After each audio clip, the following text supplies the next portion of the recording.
Hi student, first of all, thanks a lot for posting the problem. Let me welcome you with a smile. What is a right triangle?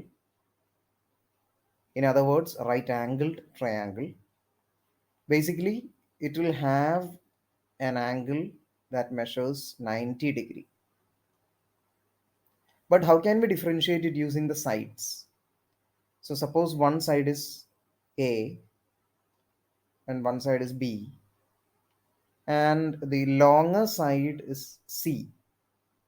We can call it as hypotenuse. For a right angle triangle, C square should be equal to A square plus B square. Now let us consider the triangle that is given to us.